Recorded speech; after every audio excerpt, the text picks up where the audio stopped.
How about the accusations that being Bisaya na sabay. Ano yung Tagalog kahit Tagalog? Para maraming nakaintindi. Nakaintindi po yung Tagalog? Opo. Okay. Ano po yung inyong masasabi doon sa mga accusations kay Pastor Kibuloy? Actually kilala namin yung nag-accuse kay Pastor. Sa una kami na parang same batch kami, halos kasabay kami nag full time, halos kasabay kami nag-worker. So kilala namin sila. At unlike sa akin, more sila nagstay dito sa Pilipinas. Ako kasi nag-worker ako, nag-missionary ako abroad. So sila, araw-araw ang kasama nila si Pastor. Ako, twice a year lang ako uuwi at pinakamatagal magstay ako ng 4 months.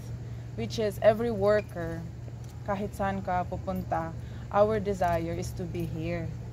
Pero syempre dahil malaki ang gawain, pinadala kami sa iba't ibang bansa. So ang masabi ko lang na talaga, palad sila na kasama niya si Pastor araw-araw. At kung masasabi nila na na-rape na sila 2012, 2013, bakit 2021 lang sila umalis? Which is hindi na siya ma-reconcile ang kanilang statement. At nagbalik-balik At nagbalik-balik sila. Sabay kami umuwi sa Ukraine, nag-concert kami doon, nag-invite sila ang kanilang parents dito. So, hindi man sila credible, hindi paniwalaan ang kanilang akusasyon.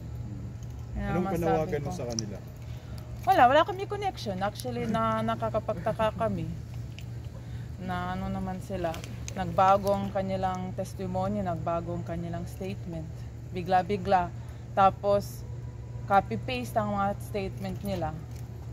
At first place, kung sasabihin nila na ito ang reason bakit sila lumabas, paniwalaan pa sila.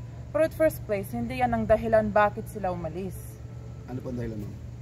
Iba-iba. Nang gusto nila magkaroon ng pamilya, ayaw nila ng buhay ng missionary, ganyan. Gusto nila makipag-boyfriend, maglakwatsa sa labas.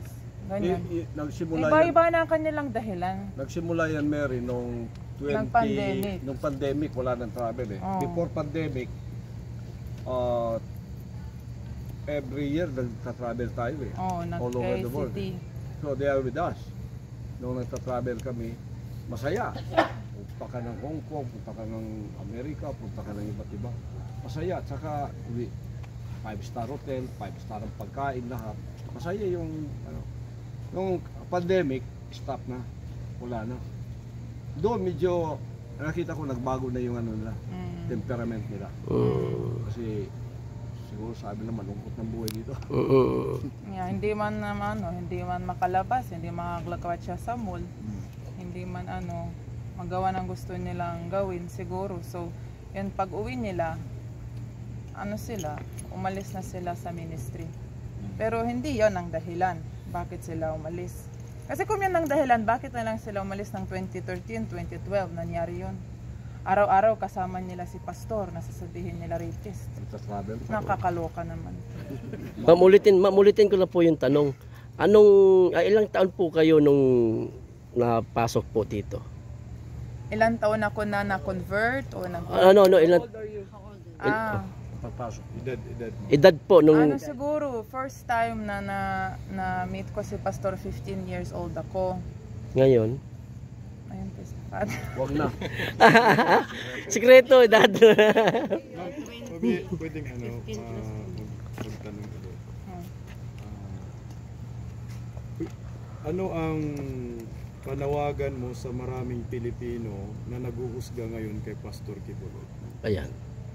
Ang witnesses na galing dito, kami mga worker, kilala kami sa kanila. So, dapat para maging fair, pakinggan both sides. So, we've heard their testimonies. Bakit hindi nila na lang mag-introduce at mag-invite na taga dito na mga workers na ilang dekada, mga faithful workers sa kingdom, para maging fair ang laban.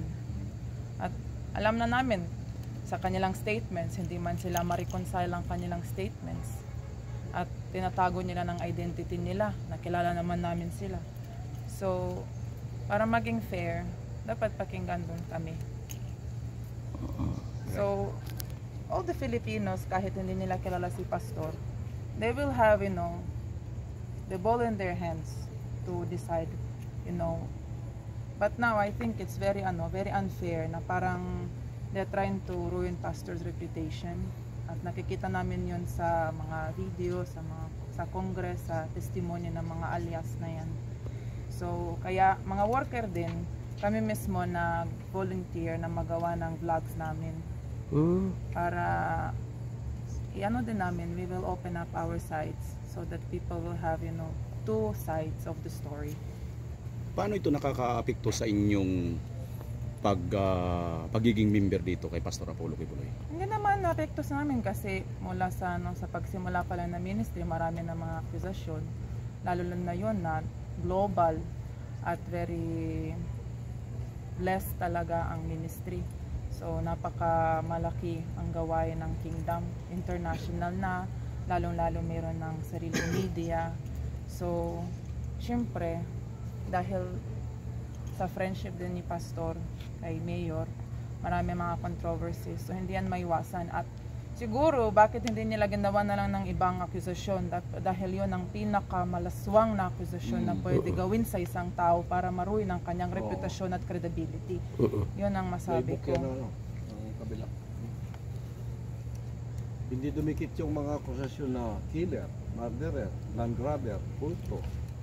Wala yan eh. Pero ito, if they want to ruin your reputation, talaga yung gagawin, rape. Lalo na, minor, rape.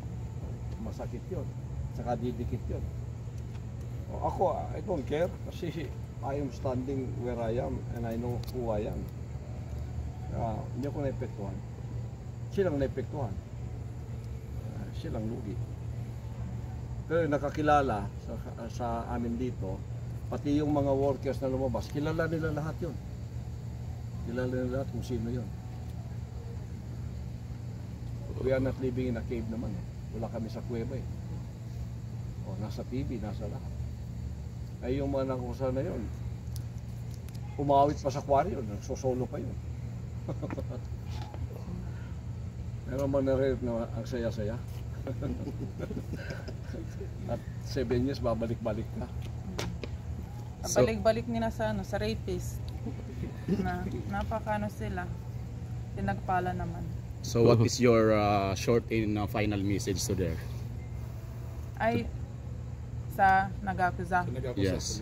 Ay wala na kaming ibang message. Actually, hindi na namin gusto na makarating sa ganitong punto, but they are the one who threw the first stone. So na yun, kami magdidepensa kay Pastor na dapat malalaman talaga ng both sides of the story. At kung gusto nila if they want justice, then bring it to the court. That's the right place for them to receive justice. That's all. Thank you, ma'am. Thank you very much. Thank you very much.